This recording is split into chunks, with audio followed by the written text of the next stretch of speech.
everyone, and welcome to Let's Heal with Beth Jones. That's me, your host. My mission is to bring the power of healing to trauma and abuse survivors. That's why every guest on this show will bring you an amazing story of healing in action. So come on, everyone, let's heal. Hello, everyone, and welcome to another episode of Let's Heal with Beth Jones. And of course, that's me, your host. And I am delighted to have with us today my friend, Jessica Hammock. Jessica, welcome to the show.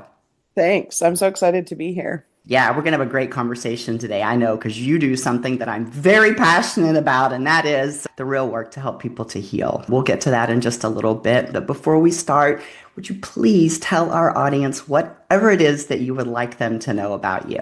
Yeah, sure.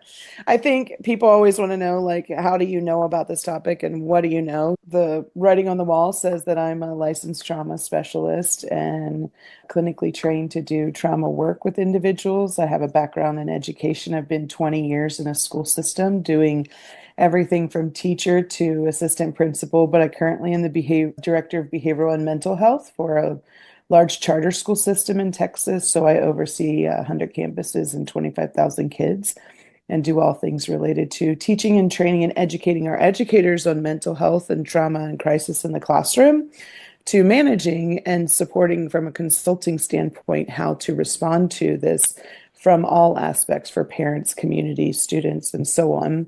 But I've also navigated some of our own traumas in life, and we can talk more about my story and all those pieces. So personal and professional, I'm in the world of navigating individuals who have navigated trauma themselves and are also on a pathway to heal. And that's what I'm most passionate about, the healing journey. Yes, me too. A lot there that we are going to talk about. I think you are definitely the type of guest that I have on this show where there's the intersection of your own personal experience with trauma and healing and the work that you do. And so I think where I would like to start the conversation is your journey getting to your profession. And for a lot of us who are now working in our passion, our pathway to get to that place. Mine was a transformative process that I've been through that moved me from one profession that was entirely different from what I do today. Not my passion, something I was good at and I was successful at it, but I was definitely never living in my passion like I am today. And that's just been my journey moving me to this place. And that happens to a lot of us. We heal and then we find our purpose out of healing. But then there are also those of us who just know, perhaps you knew earlier on in your life that you wanted to become a therapist and to be able to help before you really knew that it was purpose driven and your life was about that. So talk about that a little bit and your journey to get to that place. As I say that I did not know I wanted to be a therapist. In fact, my plan, I had a really strong plan. The plan was I was going to get married. I was going to probably marry somebody in the ministry, a pastor or something of the sorts, stay home and have kids. And then the backup plan was maybe I would go to school and get a degree in teaching, because if something ever happened to my husband, I wanted to be able to provide for my kids. And I knew they'd always need teachers. And I say God and the universe kind of laughed at that plan and said, that's real funny. That's how you think that's going to go. As God does from time to time. I didn't hear the laughter until probably like late 20s, early 30s. And then I'm like, wait, what? What? But I started out, I did get a degree in education. I did not meet my husband at Bible college. There I had gone looking for sort of a man and also a degree. Let's get it all wrapped up and get it done in one package. But that did not happen. I had a bunch of other trauma stuff that happened. But I ended up teaching. And as I was going through teaching, some significant things happened in our life. My husband was born premature and had a brain bleed when he was born. And so he had a brain shunt. And 3 years into our marriage, he had basically a rejection of the shunt system in his brain and sustained a traumatic brain injury and spent it was about 6 months, his whole healing journey in rehab and all of the stuff. But he lost all of his connection to his emotional memories They're still there, but he Mm. has lost that, and we've rebuilt a lot of brain pathways. But ultimately, as a brand new newlywed, I lost my husband emotionally. We Wow. forgot our whole marriage, our dating, our courtship, everything, Oh, and worked through the physical components of healing and getting back on track, but our emotional connection has been forever shifted. In that healing and recovery, working then towards having children, what does that look like? So we decided, yes, we still wanted to pursue that, and that was a part of our vision for our family. And a year and a half after he was work had returned to best normal that was for him at the time, we discovered that I was having some trouble with fertility. And so we had our first loss. And I say, tongue in cheek, I did what every normal person does when they lose a baby. I went back to school for my master's degree. What else are you going to do? So, completely had terrible healing coping strategies at the mm, moment. That began ultimately our 10-year journey with infertility. And so, multiple losses sustained through that. But so I ended up saying, I wanted to be a teacher in those moments because I felt like I really struggled with math. I have a learning trauma about math from elementary school. And some kids and people are like, that's what that is. Yes. Anyways, if you start to shake a little bit when you see your child's math problems in front of you, you might have a learning trauma. But, anyways, I said, I want to improve the way that math is taught so well that kids come in my classroom maybe hating math, but leave loving it, or at least loving Mhm. how to learn it better for themselves. And what I found was that I couldn't get better because no matter how good I became as a math teacher, as a person working through their mindset pieces, even and having those strategies, that there was still a barrier. And Mm. the barrier ultimately was the trauma Yeah. and the kids coming into my classroom. And so I said, okay, there's got to be a better way. So I pursued getting a degree in therapy to work in a school system to say, okay, let's really fix what's in the way so that they can learn and be at peace and success. And that just, then I started learning and uncovering all these things to help me in my personal life and our own story. That's really began then unpacking my own identity wounds that I had sustained from Mm. growing up. The trauma world will do a lot of comparison.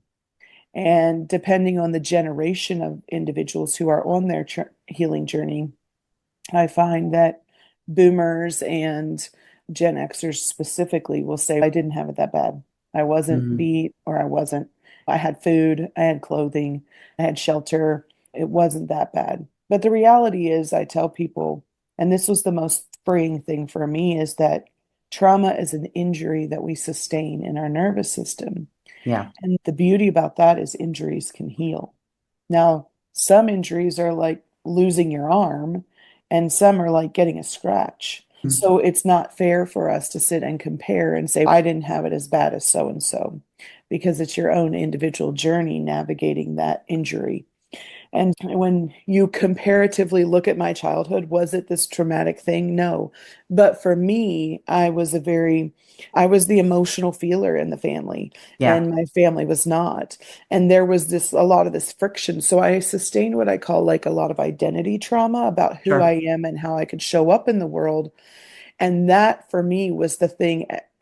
Fast forward when I was unpacking and how to help these kids, that I realized I had to do a lot of healing work on my own childhood person Mhm. and how I got to where I am, and which began healing a lot of religion trauma and healing a lot of money trauma and all these other pieces where these injuries had impacted my life. So, Yeah, I love what you're talking about there, really about the comparative aspects of looking at yourself and saying, oh, I had it it's not as bad or worse than someone yeah, else. Because really, I tell people the measure of trauma is what it does to us as an individual, and in particular, what it does to our heart and our ability to actually be able to show up yeah, in love with significant people in our lives across a yeah, variety of relationships. So it doesn't matter what you've actually sustained. It's how yeah, you take it on and how you yeah, process it. And I yeah, also say to people, we're all unique in what we've experienced, mm, unique in how we've survived,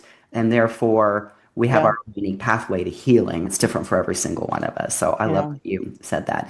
And if I could just say thank you for sharing aspects of your story there. I have a lot of empathy and compassion for what Mm. you were sharing, and I can't imagine being a newlywed and losing the emotional connection to your partner. Yeah. That must have been very difficult, and it sounds like that still remains somewhat Yeah. today, although you've worked through. Yeah.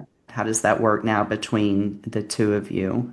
It's an unpredictable healing process, and I think Yeah. that's the part that sometimes is that I get stuck in, and recognizing that it is I still get to make decisions every day and choices with what I want to do with what's in front of me and how we move forward in healing. And I think a really important piece is that people seem to think that when they sustain a trauma that we can just here's your prescription of how you heal it, put it in a nice neat package and box it up and move on. And that works great if you have a physical injury. We can say if you've broke your leg, you put a cast on it, you rest, you do the recovery, you do the therapy, and maybe every once in a while when it rains you'll feel a tinge of pain, but ultimately there's healing in the body, right?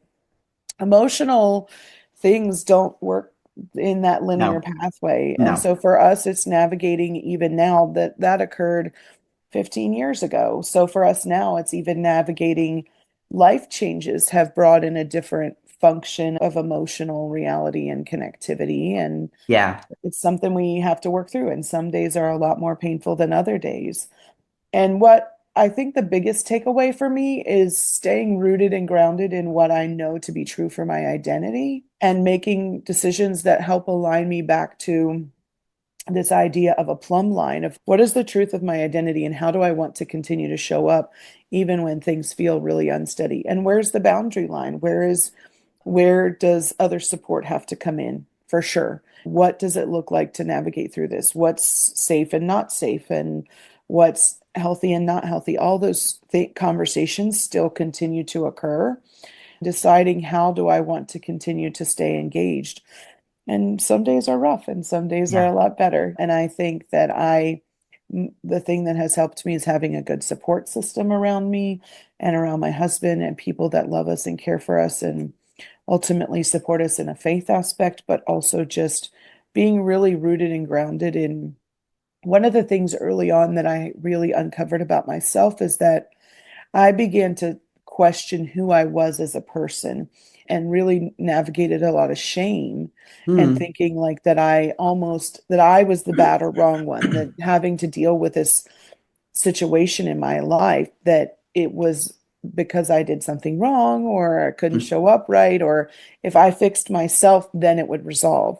And over time, I've realized that's not the truth at all. That we're our own individuals, right? And we still both have to show up in a way that's healthy for each other, but also recognizing I didn't do anything wrong Oh, and I didn't and I do but I do see that commonly a lot in working with trauma survivors also is this idea of that if I had just been better or just been different, things would be different for me. yeah. That shame and guilt are Yeah. tough ones. And they were the first two emotions. When I got into trauma therapy, they were the first two emotions that I had to process. And the sense of guilt that I was carrying went back to something that happened, probably 2 or 3 years before I began my trauma therapy. But the shame went back to where my trauma began when I was 5. And I had Yeah. been carrying all of that for so long. And I Yeah. don't think that I was consciously aware or saying to myself, something's wrong with me, or if I do this differently, X, Y, or Z will happen. But certainly I was wearing identities that Yeah. aren't mine because I was trying to mold myself Hmm. into an identity and take on identities that another person and other people wanted me to have, Yeah. right? Yeah. That, and I find even now it's interesting because I'm going through a situation right now with one of my immediate family members. I'm experiencing that again. I'm obviously much healthier now and I know my own identity. And that's the deep self-discovery work that we have to do as part of our Yeah. healing journey to really dig in and figure out what's me and what's not me Yeah. that I'm carrying. And so I'm very clear on my identity and what is me and what's not me, but that's butting up against the identity that someone else is Yeah. holding for me, right? And an Yes. expectation of an identity that they want me to wear that doesn't fit, right? And that's an interesting place to be when the friction starts to come in there. And when I'm dealing with someone in that case who is someone who's not done really much work on their own healing journey throughout their life and I'm in a very Yeah. different place now. And so it is causing that friction. But the identity, really being true to yourself, right? Owning that and Hmm. knowing it through all of the ups and downs that we're going Yeah. to face, including in relationships that are relatively healthy or that we're working on a regular Yeah. basis. That is like a grounding. It's an anchor, I think, Right. in navigating those Yeah. relationships.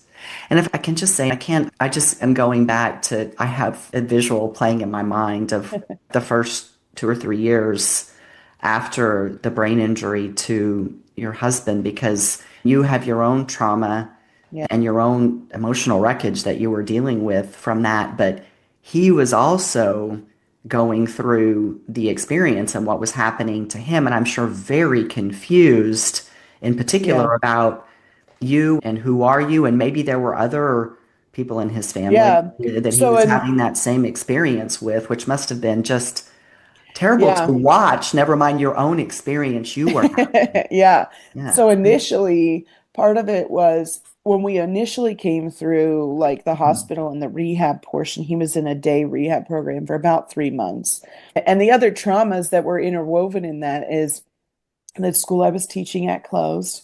And so I was out of a job. He was Mm. not working. So we lost our apartment and had to Oh, move in with relatives. So it's like oh, all this other that's like, I'm so sorry. situational trauma. I really, sometimes you do things in life and you look back on it and you're like, how the heck did I do that? But Yeah. at the moment, I will say, in the moments, there were definitely tumultuous moments, but my faith in God really was Yes, I was something about to that say for God. me, that kept me, when they talk about peace Hmm. that passes all understanding, there were moments that were very disruptive, but there were so overall, the picture was this internal peace.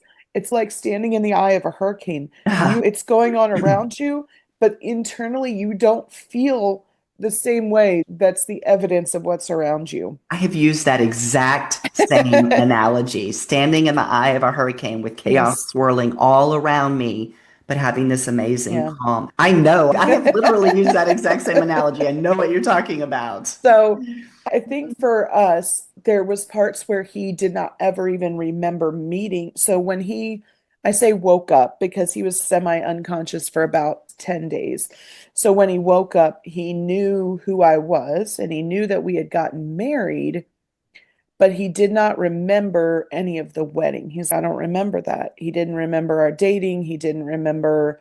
We met online. We dated online talked on in over the phone for 5 months. That was back before you had free all time minutes. We Hmm. ran up like a ton of phone bills. That was but he did not remember meeting my parents or my siblings or my family. I've never met them. I don't even know who you're talking about.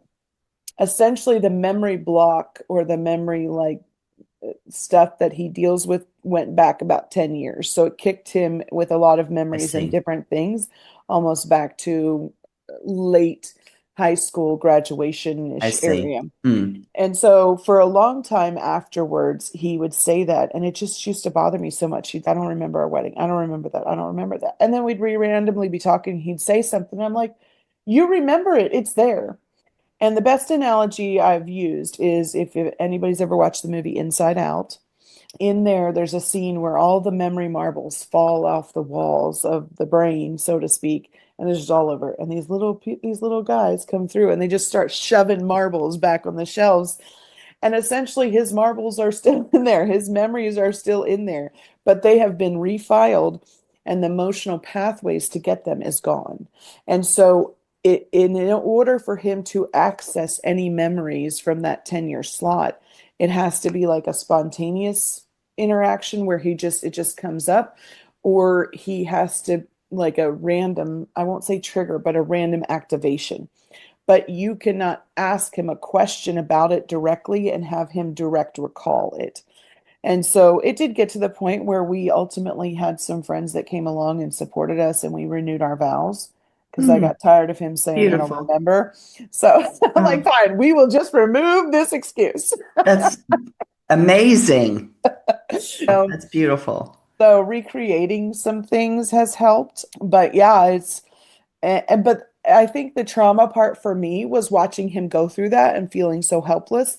But then also more the grief of, I remember all the things that you went through that you don't remember, the days in the hospital bed and all the treatments and all the tests and all the healing process. But I also remember who you were before and how we were before. And grieving that has been very cyclical. I've Yeah. seen as I grow, as we age, we do have a daughter. We did have a miracle girl at the end of our 10 years.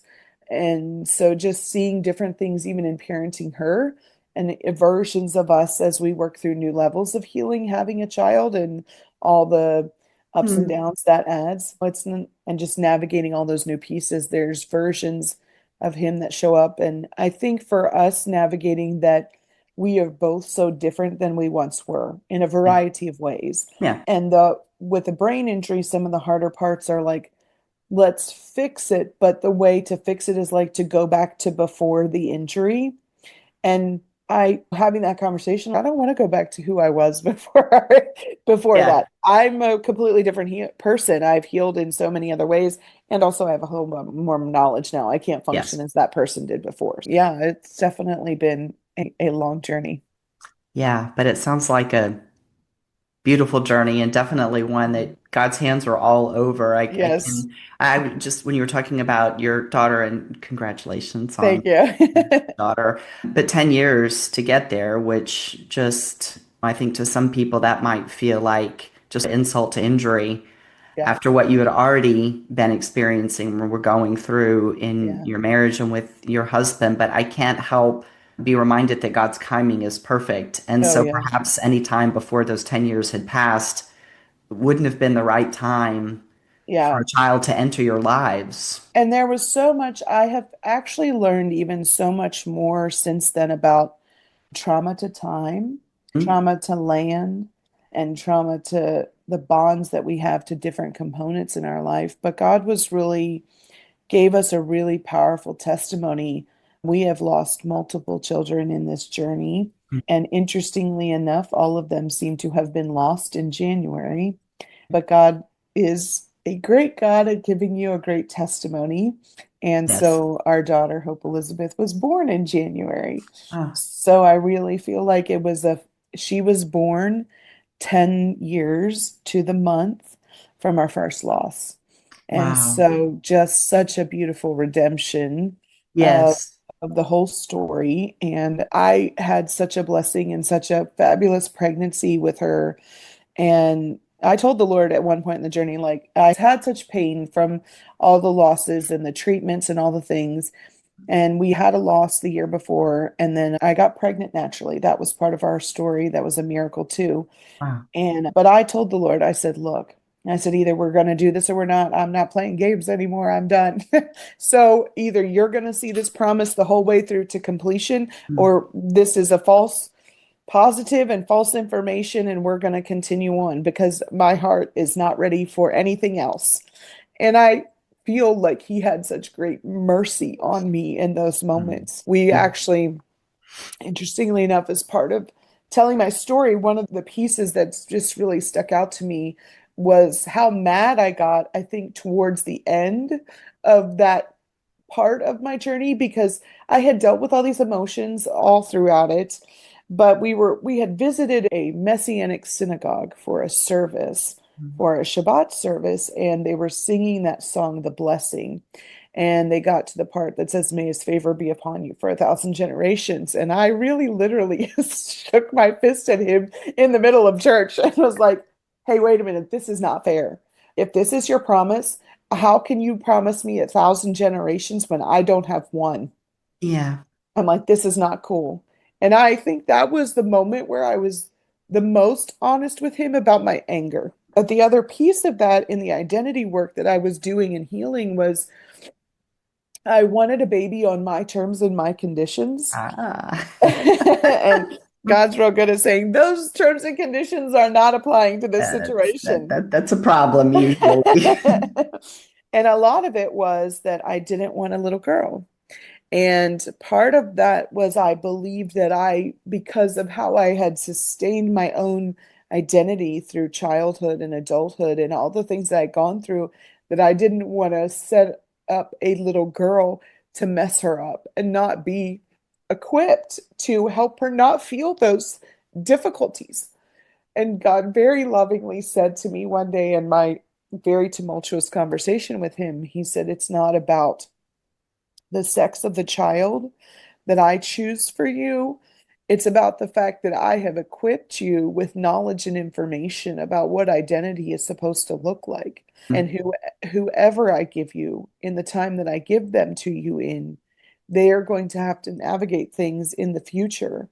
But I've equipped you as their parent to be able to provide them with strength and insight and knowledge and wisdom and hone in their tools so that they can be most effective for what they've been called for. And in that moment, I settled it with, okay, but you definitely are going to have to help me out with this if it's a girl. Which God has, for Yes, so sure. beautifully. Every day it's, Lord Jesus, Yeah. please help me. Yeah. I can't help but think like all those years, the January repetition that you were talking about, it was almost as if God was saying to you, January is your month, but not this Yeah. one, until Yeah. it came Yeah. time for that. So that in itself is a beautiful story, and the learning that you Yes. have about that is great. And it is a powerful testimony, Jessica, it Yeah. really is. And when I see you again, I'm going to give you a great big hug. Sounds good. I am going to do that. I just want to just pause for a minute on what you were talking about, the marble analogy with the memories of your husband. So I don't know if I've told you before, one of my default coping mechanisms from early childhood is dissociation. And over the Mhm. years working with my trauma therapist, we've had two working theories. I had the working theory when I went into trauma therapy that my brain had said, you don't need to remember all this stuff and repressed it, but that it might Mhm. still be there. And it's a lot. It's Yeah. the significant part of my, like, I don't, that movie replay that people have Yes. of I have none of that. And even there are times when I can see pictures and photos of me at an Mhm. event or something and I can't recall, I have no recollection of being there. There's Yeah. nothing. And I'm talking about monumental events, my 16th birthday, my high school graduation, my wedding day. It's just not in me. And so that was my working theory originally, is that it was about repression. My brain was like, yeah, you don't need to know that. But as I've worked through the healing process and have really focused on not allowing that to be my overtake reaction when I'm in a scenario that actually is traumatic or starts to feel like I'm experiencing some emotions that I don't really want to be experiencing or carrying, I'm much more focused on it now because I'm aware. And now I think I just don't record. And so Mhm. but it's interesting when you were talking about that, the marble effect, and like they're just there, but disfragmented, and the emotional connection is not there to put them back together. Mhm. So I've also experienced that where I would, and I've described myself that way. And I'm Mhm. going to come around to barriers here in a minute because you use that word too. But when I got to my barrier, which was this massive wall I had built around myself, when I became aware of it, I was emotionless and lonely and Mhm. alone behind that wall. And I know that I became emotionless. That path to just not feeling anything started for me when I was very young. And so I'm wondering, like, and I've had some recent things that have happened where I have had, and this has actually happened honestly in the last week, where I'm the individual I was talking about before that I'm dealing with in my family right now. I've had a couple of positive memories come back to me, like the last of the good memories with that Mhm. person before life took the turn that it took in his life. And I am wondering that now that you've said that, right? Am I in that same place where those marbles are there? They just get Mhm. fragmented for me when I'm in the event. And then because I have to work on being more in my emotions, if that's part of what's happening to me. So it's just interesting that I identify, oh, wow. I was like, wow, it really resonates with me how you were describing that for your husband. Yeah, I think so many people, I think there's a couple things. I think our personality and how we're wired to respond, that's one thing because there are some people that will emotionally approach everything first. And there's some people whose brains are wired to approach everything from a task and logic reasoning perspective. So emotions are actually a further back filter for them. So memories can and interactions can be approached emotionally, instinctually, intellectually, and by doing. And that's how we can activate our brain. It's like a filter of doors through which we converse, through which we interact with the world, and part of like our intrinsic wiring. And so emotions may be like one of the last doors to activate for you. So if there was trauma and or if there was a barrier or something in the way of that door, or if there was an injury further with your instincts or your intellect, or Mm. even in the activities you were doing, you might not have ever got to the place where the emotional door connection was open and stored. But in the movie, they talk about how sometimes there was a lot of core memories that were stored with one emotion attached to them. And when they went back and like looked at the whole picture, there was a lot of other emotions attached to it. There's a joy, a sadness, a lot of other pieces that are complex. And we tend to hyperfixate on certain emotions at certain time periods and whatever we're looking for. The other thing that I think plays a role is the environment that we're in. Are emotions actually safe to feel? Mm. So we have sometimes it's not so much that it's attached to the trauma, but what we're told is permissible in feeling. And so, in order, like your parents or your guardians or whoever watched over you growing up might have said, we're not going to cry about that. So, you received a program, a message Yeah. that you could not cry, that crying wasn't allowed. Yeah. Internally, you might have needed sadness and you might have needed crying, but you emotionally, when you think, okay, why don't I feel sadness about that? It's almost, I didn't give myself permission to feel sadness in the moment because I didn't think I could. Mm. And Yes. I think there's so much of that. I will say that there is a lot of misinformation out there about some of what you mentioned, in that people think, I can't remember my childhood, so I must repress this awful stuff.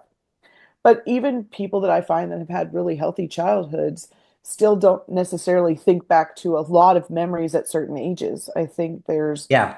all ways that we process information, the way we store it.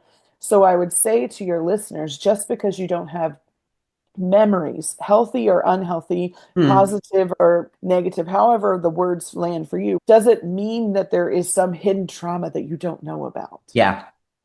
Yeah, I, and I do actually get that question, right? And I'm like, why? I mean, I don't know. I can't say for right. another person. I don't know because I don't understanding my own wiring and my Yes. own the way that my brain has responded to all of my life's experience Right. is just fascinating to me. And I don't Yes. know that there is a particular explanation, and I don't know that there's meant to be an explanation because I'm Yeah. unique in that way. But when I hear things like that explained to me, I'm like, oh, I'm like that makes a lot of sense, right? Like Yeah. Patterns just are a kind of, big deal. When you think about trauma and history and things like that, patterns are a big deal. And mm, so if you look contextually at patterns that are occurring over time in your responses to a lot of things, not yeah, just, oh, I don't have memory of that, but do you have reactions? There's the book, The Body Keeps the Score, and when the yes, body says no. In all of those stories, the bodies had random reactions, but there was patterns of reactions. yeah, And so when you're like, what is this? Where is this coming from? What is this pattern of reactions that I have? That's more of a signal than your memories, having memories or not. yes, completely agree. Yeah, I And completely so agree with when that. you can, Yeah, that's where I say, look into what is your pattern of reaction? What was permissible for you as a kid is not, yeah, because those give us so much more information than yes, I memories. agree. And there was a video, and I don't remember who it was done by, but there was a video that talks about we can absorb other people's memories as our own. And it talks about a guy Sure. telling a story to a group of friends about how his wife had seen Jackie Kennedy step out of a hotel, and she started waving frantically, and Jackie waved back and she thought it was her. And then it turns out she turned and walked away, and Jackie wasn't waving at her. She was waving at somebody else, and it was this whole story. And the guy that's telling it at this dinner party was like, yeah, she was wearing this and she had this. And the wife looks at him later and says, you weren't even there. And he's, yeah, I was. But he had heard the wife tell the story enough times Oh, that he was telling it as if he was there. but there were details that were off, like what she was wearing and the color of Like her. created his own movie in Yeah. his So mind. he had created Oh, his interesting. movie because he experienced it enough Yeah. in the Yeah. senses. And so the mind can work favorably for us sometimes. And then other times we start telling stories and it Oh, becomes like yeah. reality Oh, because we have yeah. sensual integration. And people talk about this idea of manifesting and putting themselves in the future and all that Hmm. stuff. It's because Hmm. you're using your brain with senses. But that's Yes. the beauty of the healing part too, is you can do a lot of healing work and have these conversations with people of the past and not have them be in front of you because your brain doesn't know the difference. So a lot of healing So modalities of like beautiful. talking Yes. to people as if they're there, or talking to their Yes. picture, which Yes. creates safety for you physically, Yes. right? But the brain doesn't, the brain literally and the heart cannot say they're not physically in front of you right now. Yeah. Well, it's interesting you say that because my healing journey with my grandfather, who is the first person who abused me, has been completely at the soul level. So he Yeah. died in 1994, which was, I didn't start my healing journey until 2020. 25 years later, he's not here to Right. participate. So I have had that experience where I have completely freed myself of any constraint on my being that his Yeah. abuse of me and his being had over me. And so it's exactly Right. what you're talking. And there's so much power in being able Yeah. to do that. And what I'm going through now is with someone who is still very much alive, but I know that a lot of the work that's happening between us is obviously God, of course, is Right. orchestrating a lot of that, and it is happening spiritually and at our soul level. And it's interesting Yeah. for me to watch what's happening now because I understand that reality. I'm having those experiences in Yeah. my own healing, but then I'm also watching the human interaction of two beings who are both alive and Yeah. still trying to connect, which is Right. so cool to watch, which is a lot of my experiences I have are to be able to share them because they're Right. exactly just the brain. I tell people that knowing everything that I know now, if I could go back to, I'm in college and I'm trying to define what is my career going to be, what I want to be, I would have gone into some field that studied the Yeah. brain and how the brain works. And because it's, Yes. I don't even know how you study that because it's different from everybody. But I'm sure there Right. are core tenets and principles about things that at Yeah. least the research to this point says to clinicians and doctors, researchers, and all about how the brain Right. responds. But it's fascinating to It me. is, yeah. In college, I had the head of our education department was getting her doctorate at the time in some brain study. And I said the same thing. I need to know about this brain stuff. But my pathway to get there has been very unique. Your One I own. never would have predicted, but at the same time, I feel like God's allowed me to have understandings of the brain and from a variety of different things. And you talk about the spirit. So studying like the spirit soul body connection and the brain Yeah. waves and how they function in that. And so I'm a complete nerd. I could go to school every day for the rest of my life and be in love with it because I love learning about it. But God's been very faithful to say, let's do some practical application for you. Yes. And why is that? And that's what we're about to come around to. Yeah. It's a perfect segue because we are going to come around to what you do now, Yeah. which is, I do want to talk about that, but it's clear that you are one of those people who has had a tremendous amount of varied lived experience Mhm. that maybe in some ways has put you on a path to be a seeker to try to gather as much information Yeah. you can about what's happening to you so that you can be able to share that with Yeah. other people for purposes of helping them, which is Mm. beautiful. And I think that's really why many of us have the experiences and the stories that we have. So, first of all, I want to say thank you very much Yes. for hearing God, for doing that, walking that pathway, Mhm. because Mhm. we need you out there for sure. Yeah. And I absolutely love the fact that you are working with kids Mhm. because in my work, and I've probably said this before, you've touched on the boomers and generation, our generation, right? I'm a little bit older than you, but I feel like it's more difficult in the older generations to be able to really take on a healing journey and to be able to go through that process. And I feel like a lot of what those of us who are light workers, healers, which you are, I Yeah. am, I feel like a lot of our work is really about the younger generation and trying to help them to either experience less of what we've experienced or be better equipped to deal Yeah. with it when it comes, because it will, right? That's just part of Right. the human experience. And you used that word barrier earlier, and I mentioned my barrier was a massive wall that I discovered that I Yeah. built for 45 years. But that's the issue ultimately with where we come to when we are experiencing any form of trauma or anything that shifts the Mhm. emotion in us and binds us from really being able to engage in loving relationships. That is the barrier that we Yeah. need to overcome. And Mhm. ultimately, I think that's what my work is about, is to help people to see those barriers and break them down. Mhm. Yours is to catch it early on, or maybe even before it even happens, and to really help Mhm. kids to be better equipped. And that lights me up. That just gives me like cold chills all over my body, because, Yeah. even in my own family, I have a great nephew, and I tell my nephew a lot of the healing work that we're doing in our family now is about Hudson, right? Because for him to not have to experience what we've experienced, because we're carrying family generational trauma and abuse, right? And we have the ability to change his life with respect to all of those Yeah. things. But we have to do our work, right? And so Yeah. I like what you do is just, it's phenomenal.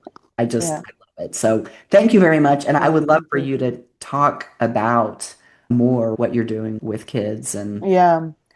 I think one of the most powerful pieces that I continue to use, and I have a team of counselors underneath me, and this is a conversation we have a lot of time, is about the power of choice. And kids, developmentally, up until the age of 10, everything is very black and white and very concrete.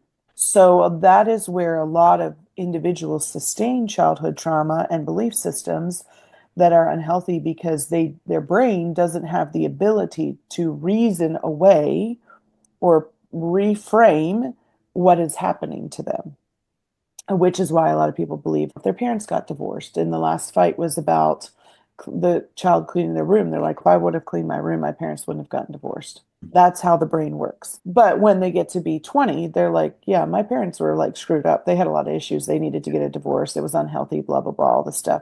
yeah. But the child doesn't know that. And the Yeah. child doesn't have the ability to discern that, because that's how the brain's wired to work. And Interestingly, I would say even the 20-year-old, that child is still in the oh yeah, 20-year-old, yeah, that's a whole right? different story. But yes, that they are, Yeah. yes. Yeah. But they a lot of times what I hear for people in therapeutic environments after 25 truly is when our prefrontal cortex, our thinking, logic, and reasoning brain is fully developed at 25. For most individuals with a normal pathway and no injuries to the brain.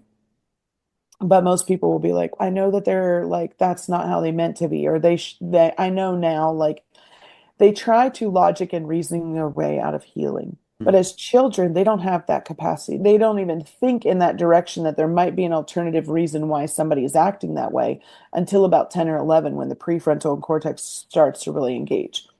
And so I start with the littles really in helping them understand that you have a choice in how you want to decide to react or respond in this situation. What is it that you want to say? What are other options of what you could say? What are things you are feeling? What could you feel? What could you believe? Getting them to think in the direction to explore that the information in front of me doesn't have to be so just one concrete black and white way, and also to detach themselves from this idea of shame, that who they are as a person is bad or wrong because of experiences they've gone through, and Yeah. helping them walk through, how do I process and feel emotions without ignoring them, without suppressing them, without deflecting or pretending they're not there? How can I feel this safely? And it's okay to feel it. And also, it's okay to move forward even if I have it. There's a lot of grief that's come up with kids, especially in the last 5 years, the losses that they've sustained, both in a Yeah. death loss, but also in just losses of environment and safety and Mm. friendships and all these other things, of like, how do I work through this? And a lot of teens, I see the biggest disruption in middle school, because all of a sudden now our identity is we're looking outward for peers for acceptance, and we're also the most, this is like such a mind twist. I'm like, I really have questions for God when we get to heaven. Most people want to talk about the biblical characters. I want to talk about what was going through his mind when he assigned puberty to teenagers and said, not only are you going to go through all these hormonal changes, also you're going to look to everybody else in the world for affirmation, acceptance, and your worldview. Like you're there also unstable. Like we're looking from one unstable person to another at this moment in time. What are we thinking here? Yes. That's the That's question so I have. funny. But then they get into high school and they're like, middle school was terrible. So, really looking at, okay, you get a choice here. What do you want to do with this information? Mm, And really teaching them somebody's behavior is a reflection of what's going on internally in them. Their behavior is a reflection of who they are, 100%. not a reflection of who you are. And getting them to stop and be like, oh, okay, so I don't have to assume to feel a certain way. I don't have to automatically say that I'm a bad or wrong person. I'm not enough. I'm not chosen. All of these things that create self-hatred, self-bitterness, guilt, and shame, and rejection, and fear, and all of these anxieties come from a place of saying, I'm looking to everybody else for my own acceptance and affirmation instead of saying, wait, what do I want to believe here? What am I choosing? How do I want to navigate this differently? What tools do I want to use so Mm, that I don't sustain an injury? And so that's been a lot of my focus in helping kids have a different perspective. I will say we generationally, I think, have swung the pendulum where we're not going to talk about anything. We're not going to do anything yeah. about what we're feeling. We'll just suck it up and deal with it and we'll be fine, right? Now we've gone the complete opposite direction because we don't have in our forefront this need for most people. I know this is not the norm for everybody, but for most people, as a whole, we are not just coming out of the depression area where we have to worry about, is there going to be food on the table? Do we have somewhere to live? Is there going to be clothes for us? Most people in North America don't have that struggle as a daily struggle. And so now we've completely gone the other way of, who am I even as a person? Why am I here? What is my purpose? So that sense of like my identity being having worth and value just because of who I am. And I feel everything. I compare to everyone. I must not have purpose, all these other things, and Hmm. teaching the kids to say, just because all this is information out there, social media, all this access to information doesn't take away from who you are as a human Yeah. and what you can choose to do going forward. Yeah. Yeah. Yeah. I agree. There is a huge shift. And I do think societally as a whole and our kids are better equipped to receive what you're trying to give them now than Yes, my yes, generation they before, are. right? And then navigating the cognitive dissonance between the older generations and the young kids. They're like, they're so far this and they don't have this and they don't know how to do this. And I'm like, yeah, do you see you're the same but opposite? So the Yeah. pendulum has swung way over Yes. here. I'm trying to Get swing back to side. get Let's pull some back in the middle balance and and be okay norm. with Yeah. it. Yeah. Exactly. Yeah. I think when we talked before, I mentioned to you, I watched not too long before that the documentary out there, American Tragedy, and the young man's name is gonna escape me, but he was one of the shooters in Columbine. Yeah. And the documentary, his mother is quite central to the documentary and just talking about him as an individual. But one of the things that they talk about is the idea of really doing more in schools to equip children to deal with trauma and not just that type of trauma, but when they were coming at it from a perspective of mental health. And if his name was Dylan, I can't recall the last name. Dylan Klebold. Yeah, yes, that's right. But not, they were coming more at it from the perspective of his mental health. And if he had better tools, would he have chosen a different path, or would he perhaps not have done what he'd Yeah. done in his emotional state? And I think it's interesting to me, right? And why wouldn't we begin to teach that in school and to equip children with that? And so I know you're in a charter school, which it's probably got some leeway that maybe other schools don't have, and maybe some beliefs and philosophies within the school system that you're in. But that is definitely something I could get Yeah. behind from an Well, advocacy and perspective, because yeah, that's hugely important. there's been in Texas specifically, because that's where we're at. They actually have something out of the 88th legislature called House Bill 3, which mandates and requires that all teachers have mental health training and substance use training and how to navigate mental health issues in kids and teens and how to navigate those dealing with substance use. Youth mental health first aid is one of the more popular ones, more well-known ones. It's done for the National Council for Mental Well-being outside of Washington, D.C., but the program originally came from Australia in how to help kids and teens, educators, adults, navigate the mental health challenges with kids and teens and to understand what's the difference between a bad day versus a true mental health challenge. That's actually become a mandate now for all educators in the state of Texas to have that training. And that's something we're rolling out actually in our charter as well for staff to Mm. have that. It's amazing. I would say to you this, though, about it. Yes, educating teens, educating the educators, the parents, the community more on what does the mental health challenge look like versus what is a bad day. But what I have seen as a bigger trend that I seem to think has a bigger impact on things right now is people are seeking safe community. Mm. And safe community can be in your home, it Mm. can be in a church community, it can be in Mhm. a group of friendship, it can, but here's what I noticed. The trend is that a lot of these kids that really struggle are finding safe communities online. Yeah. And they're finding it in Yeah. groups that struggle with the same thing they do. And the problem that has posed is that even as adults, if we have the Beth challenges, we can work through things with the kids. We can provide them coping strategies and tools. Is that oftentimes there's this belief system, if I do this work and I heal, then who will be my safe community? Mm. And so there is this like a resistance Mm. internally to, Mm. I can't leave these people because they are my family. They're trauma I bonding. exactly. Yeah. And so that has been the biggest barrier recently is finding communities that are safe. And by safe, safe for what they've gone through, what they're Mhm. navigating now. There is a whole lot of conflict in general between what parents expect versus what kids think they should have access to and all that stuff that's outside of this conversation. But my point is they've anchored into this belief system that once I heal, there will be no safe community for me. Yeah. And really, parents looking at and having those conversations, parents, teens, educators, aunts, uncles, grandparents, community, looking at Mm.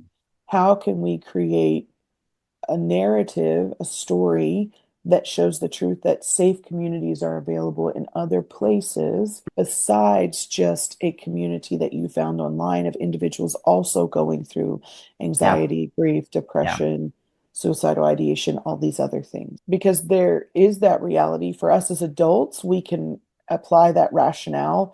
Okay, I can find it elsewhere. It's going to take some intentionality on my part, but the kids and teens who still don't have that brain capacity to think, oh, if I go heal, I have so much more available to me in a different Yeah. sort of way.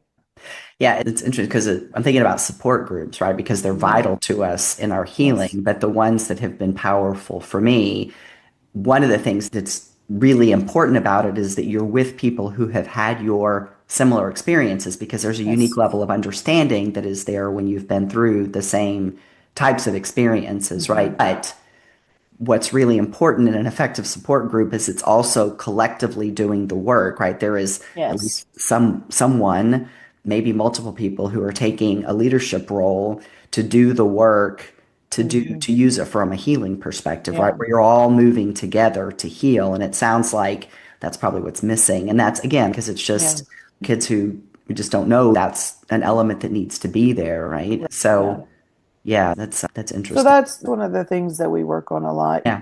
I love that you have hope displayed in your room there. That's one of Yeah. the pillars of Awesome. the charter school that I work with is that we provide hope. And what I've done this deep dive study on hope and the postulation that I use is that hope is comprised of three things: goal setting, a pathway to completion, and then the sense of agency, which is the ability to believe you can do something. And so, what I talk to our educators and our family about is yes, there's a lot we can, goals are easier to set. Yeah. There's a ton of pathways to completion, but this sense of agency, when we walk alongside somebody and we speak into them that they can do this, they can heal, they can find support, they can move past the emotional feelings that they have in the immediate moment, especially Mm. for children and teens. That's such a powerful piece. Yeah. Walking along somebody in any healing journey to say, I see you, you can do this, you're worth Yes. doing the work. And that permission piece, I think, is such a huge part of every conversation I have, telling Mm. people you're worth doing the work. Yeah. You get a choice and 100%. you're worth doing the work. And 100%. I see that as a lack in across most communities that support healing is being overt in saying that you're worth doing the work, especially from a faith community. I don't see them Yeah. saying that in the same way. Yeah. Yeah. That's beautiful. I completely agree with you. I do. It's really amazing. All right. So I wanted to have a conversation with you about therapy. So we're not Yeah. going to have time to do it right now because we'll talk about that one for a while, which means you're going to have to come on the show again. I love that. Yeah, I've enjoyed this conversation very much. Really, your openness, because I was feeling some of your emotion with you. Yeah. We were talking earlier, and I appreciate that. And I think it's good for people to see that because Yeah. even with all the healing work that you've clearly done for Yeah. years and the healing work that I've done for years, that emotion never completely leaves Right. us. And It's emotion reality of can, healing. yeah, Yeah. I think the thing about emotion is that it's not necessarily that you're stuck in a bad place because you experience it. Some of those tears are, I get so overwhelmed sometimes in a good way, thinking like, how great Mhm. God has been to me to help me Mhm. navigate some of those very difficult situations. And so I just say that my tears a lot of times are the tender piece of me, but it doesn't mean that it's a painful place Yes. for me. Yes. Sometimes it is, but I think acknowledging that and not bypassing it, because that kind of sets a precedence for people on a healing journey that this is what I have to look like when I arrive, even though there's no arrival. But anyways, that's the future You're conversation. right. What do you look like at the end, and when do you arrive? I said, I'm like, the destination you're after is love. That's the destination we're headed Come to, is back learning for how to part have a two. Yeah, love. come back for Yeah. part two on that one. Yeah, But yeah. I think you know, my for me the emotion that I have is the reminder to me that I'm a human being because for so long I was emotionless and you that kind of does some warped things to your mind when you're in that emotionless state. And for me it is that reminder that I am very much a human being. So, yes, which yeah, yeah. I love that. All right, dear, please tell the audience where they can find you. Yeah, right now I'm on Facebook and Instagram, Jessica Vibrant Hammock. That is the identity part that God's healing in me is being vibrant with who He's created me to be. So you can find me both on Facebook and Instagram, or you can reach out to me by email, vibrantvoice20@gmail.com. And you are beautifully vibrant. Thank you. Yes, you are. So, thank you so much for being on Um, with me today. I've enjoyed our conversation very much. And you are coming back for part two because we know what we're talking about for sure. I So, love it. yes. And like I said, when I see you, hopefully here in a Yes. couple of weeks, I'm going to give you a great big Yes. hug because Well, thank you. I look forward to it. yeah, me too. All right, everyone. Thank you so much for being with us today on this episode of Let's Heal with Beth Jones. And if you've liked what you've heard today, please subscribe to my YouTube channel so you won't miss this or future episodes. All right. Bye bye. I hope you have enjoyed today's episode of Let's Heal with Beth Jones. If you did, please subscribe to my YouTube channel at BethJonesHEALingMentor. And if you'd like to know more about me and my work to help other survivors to heal, please visit me on the web at empoweredsurvivors.com.